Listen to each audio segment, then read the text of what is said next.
2 bloody peregrines into them. Hair of the bloody things.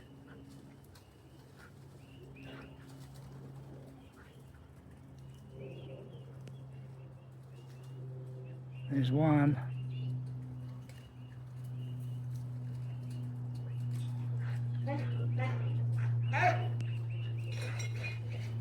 Skylar! She comes back. There's the 2 of them.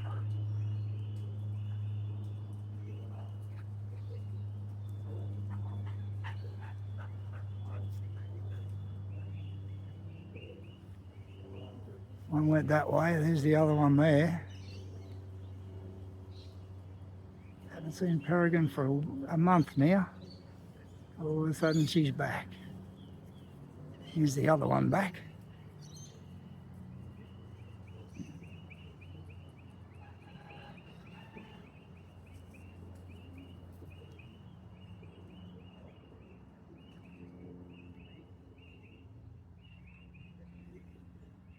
Leaves still onto something.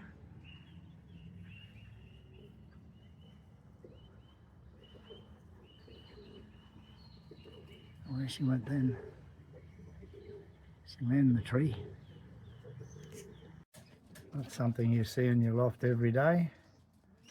That's a little tiny microbat sitting on the perch right there. You're not supposed to touch them because they can carry a bat disease, but they're lovely little fellows. Eat nothing but insects, so I'm going to have to catch this little bloke and take him outside somehow. That's the little microbat. Got him out of the loft, got him in a little ice cream container. I'll wait till it gets dark tonight and I'll release him. Hopefully there's nothing wrong with him and he can fly away.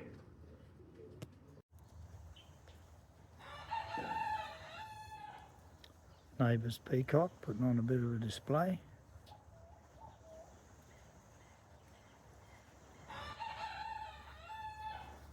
Show off.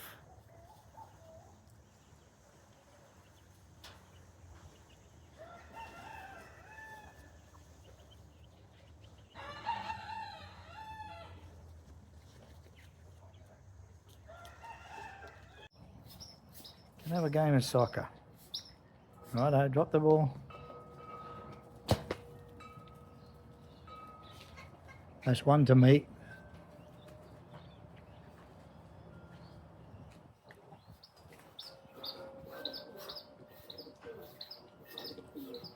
Drop the ball. Oh, that's one to you.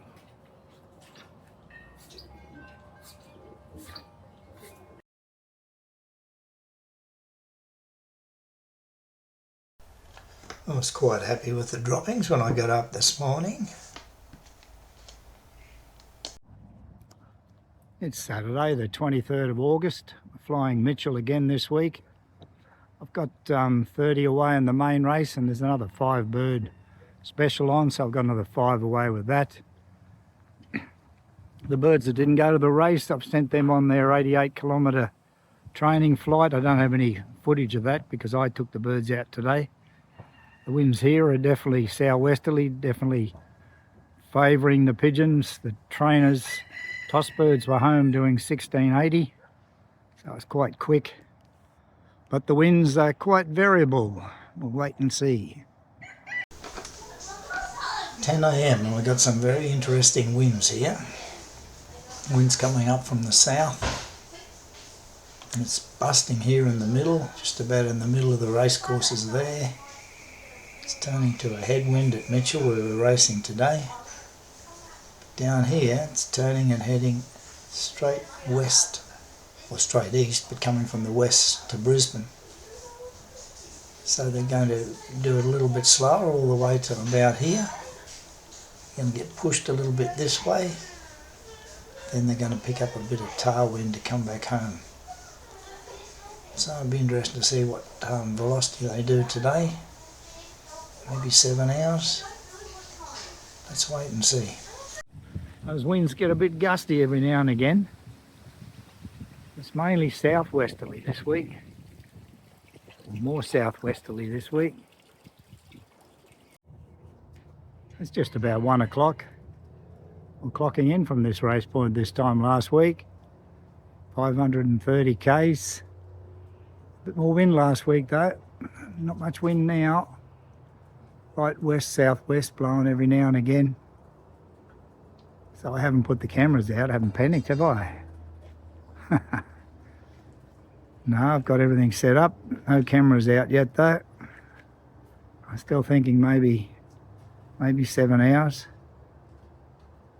It's probably closer to 2 o'clock. Something like that. Young Maggie come to say hello. A couple of young ones around. Better watch out if Skylar comes out. She doesn't like black and white birds.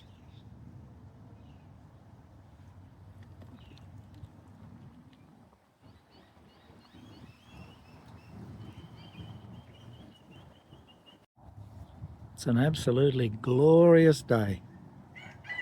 Not a cloud in the sky. Mind you, I don't think that's the ideal pigeon weather. I'd rather there were a few clouds, but just for a beautiful day, you can't beat it. It's warm in the sun, but it's a nice cool 23 degrees in the breeze. So all we need now is some pigeons to come home. It's about 1:15 now. I haven't started the cameras yet, but I'm going to start them pretty soon, I think.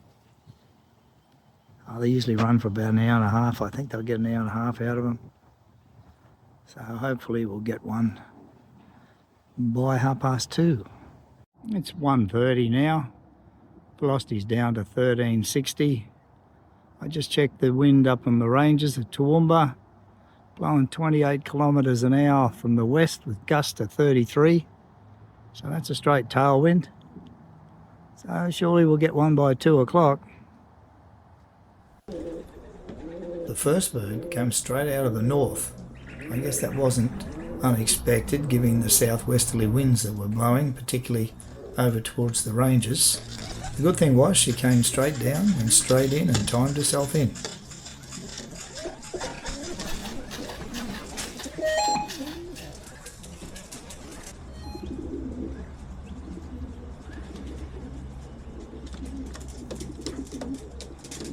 Well, that's the first pigeon in, doing 1307. I don't know whether that's a good velocity or not, but at least I've got one and before 2 o'clock. So it can't be all bad. So now I've just got to get a 5-birder within the next half hour. Mind you, I also want to get a lot of other pigeons home if I can. I'd like to get the whole 35 home if possible. But that doesn't seem to be very possible or very practical these days with peregrine falcons the way they are. Had those 2 peregrine falcons getting stuck into them during the week around the loft. I had one reported last week on the other side of the ranges up there, dead and torn to pieces. Bloke picked it up, just the carcass left. Poor things. Anyway, let's wait and see what happens.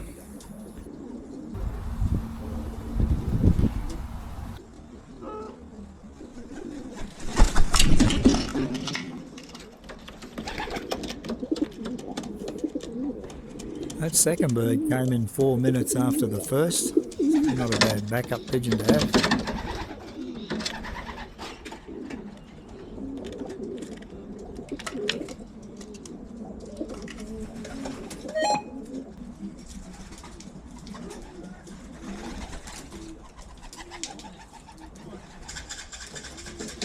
Another 10 minutes before that third one turned up, along with that stray that's sitting on the edge of the gutter.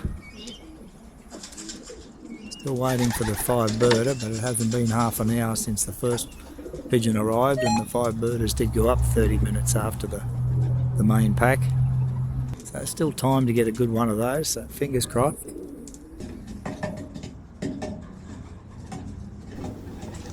That pied stray keeps hanging around and disturbing the rest of the birds when they're coming home. He's flying from the loft to the shed and back and forth.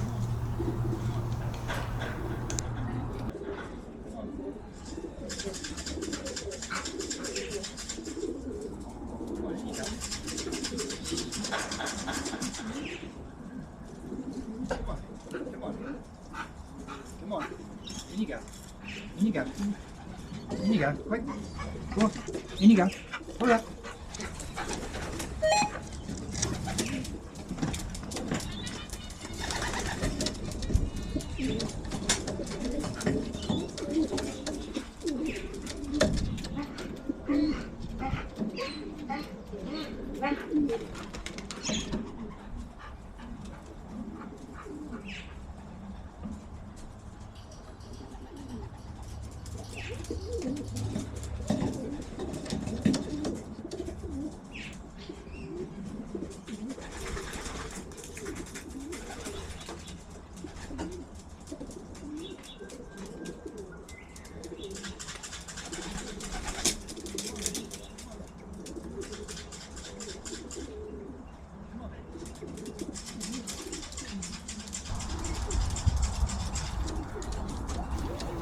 That stray flew off for a while, but it's back again. It's flying around with those pigeons, keeping them up in the air.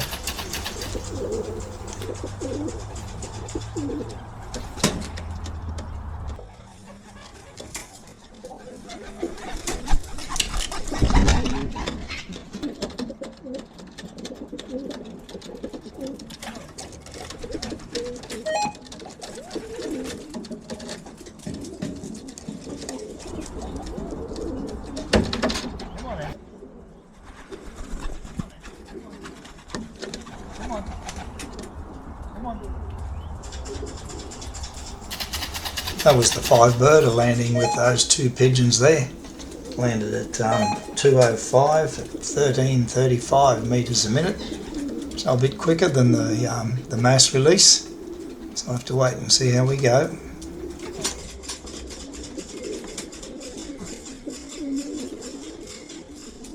It's that good 3-year-old hen.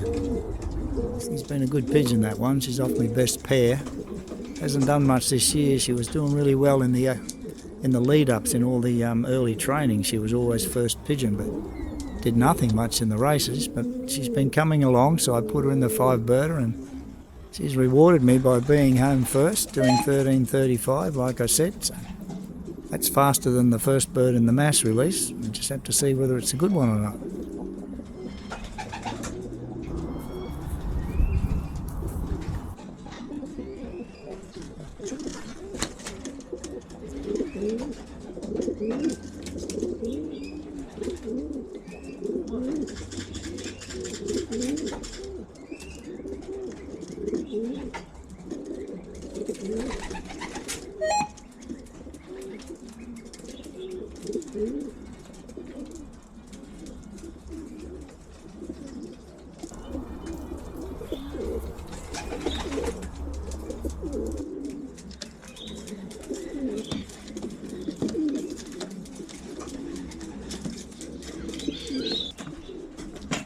Had to go and catch that stray, getting in the road, so I've given it a drink, put it in the cage, let it have a rest for an hour or so, then I'll let it go, see if it'll go home.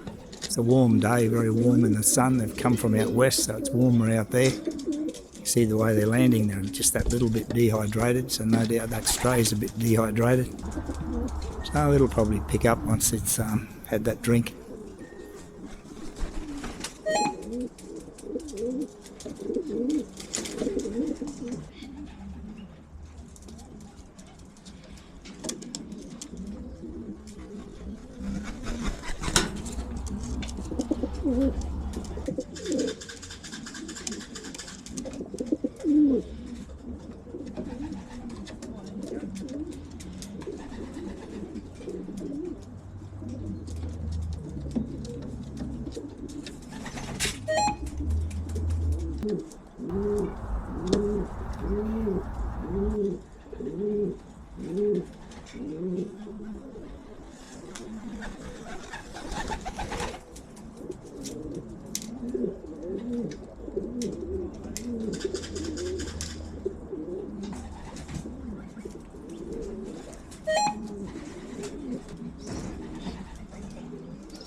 Come on then, come on. Come on now. Who wants to eat? Come on.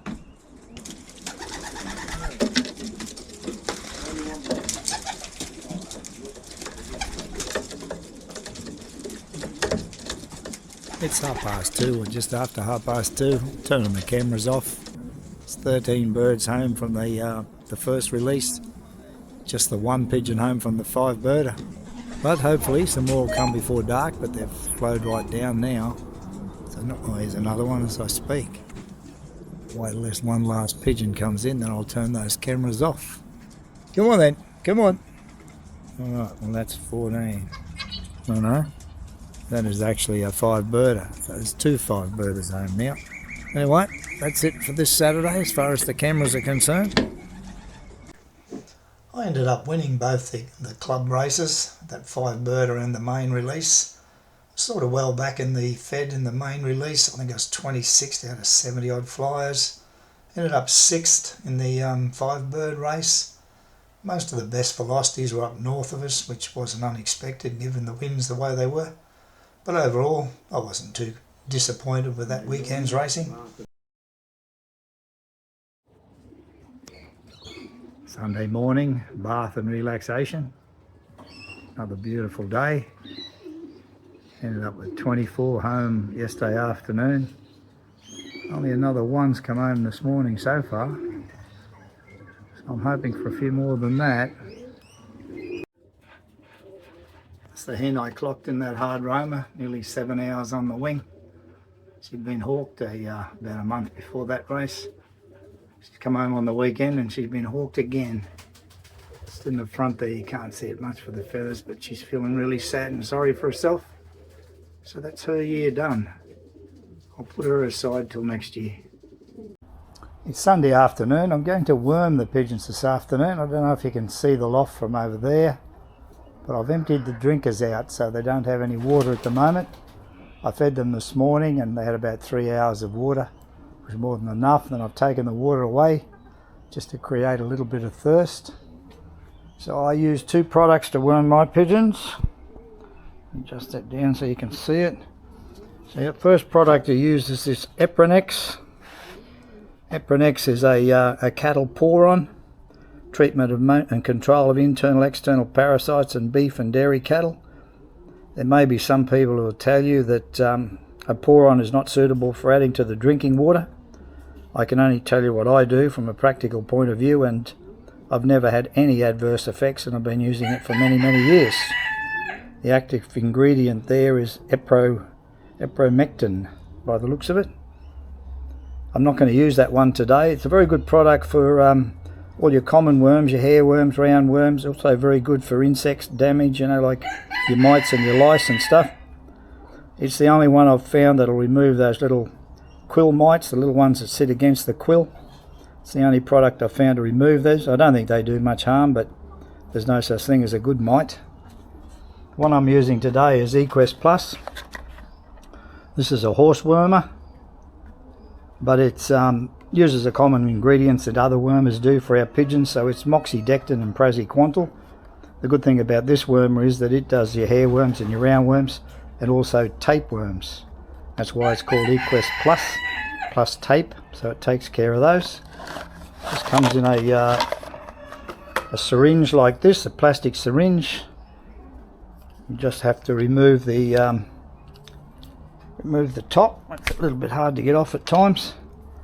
So just take the end off it like that. I just dial out, I hope you're seeing this, dial out 3 notches between the little controller there and there. I've got 3 notches. Now I've got a glass of lukewarm water. I use lukewarm water for this. So I've got a glass of I just squirt it into that, just like that. Put the top back on.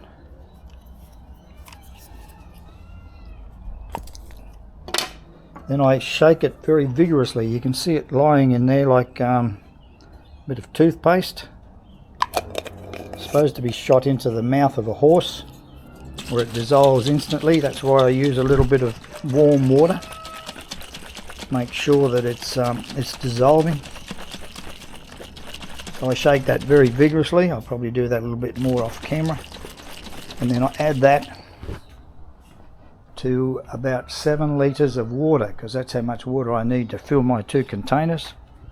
Moxidectin and praziquantel have both got a fairly good safety margin, so you can overdose them a little bit and it won't hurt them, but I don't do that, and I'll try not to do that.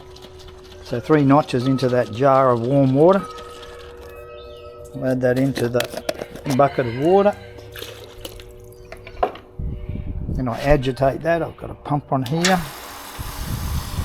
Give it a good agitation. So this is an 8 litre bucket, so I'm only going to do about 6 to 7 litres, that's enough.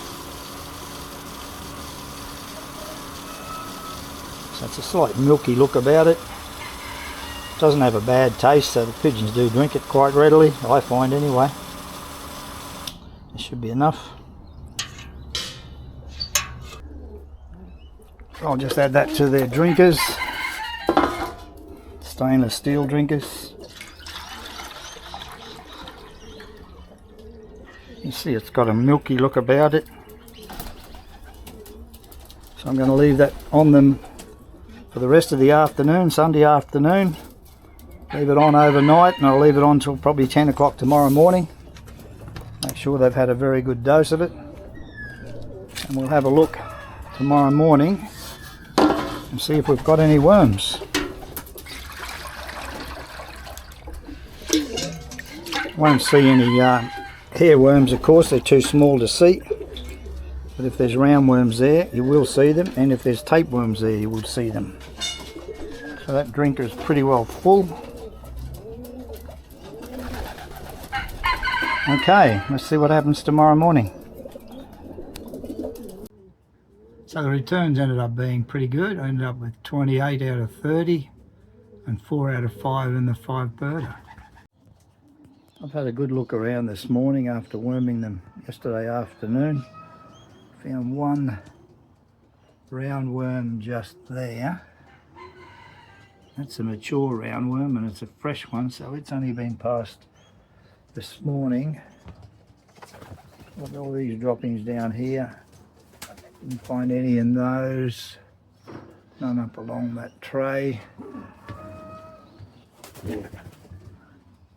In here. So I couldn't find any amongst any of these droppings.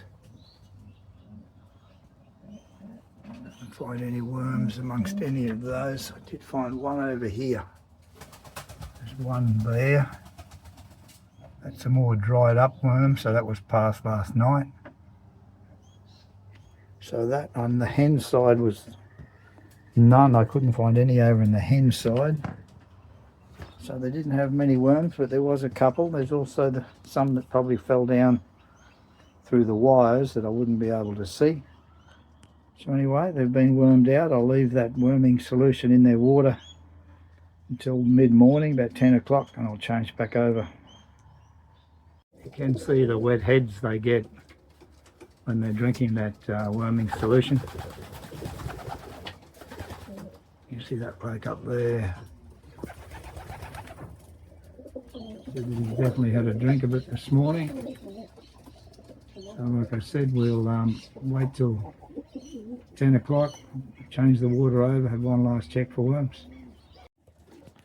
It's Monday morning. I've finished the worming treatment. I've changed over, I was going to say fresh water, but actually got some Origo stim in there. Had another good look around. I found this dropping down here on there with 2 worms in it, 2 roundworms. It's over the cock side again. Didn't find any over the hen side, but like I said, there could be a few down there where the wire collects the droppings. But anyway, they've been wormed out. That should last them for the rest of the race season. All looking pretty good. Getting out to that 600 kilometres next week, so time on the wing will start taking the toll now. Until next week, good luck and good flying everyone.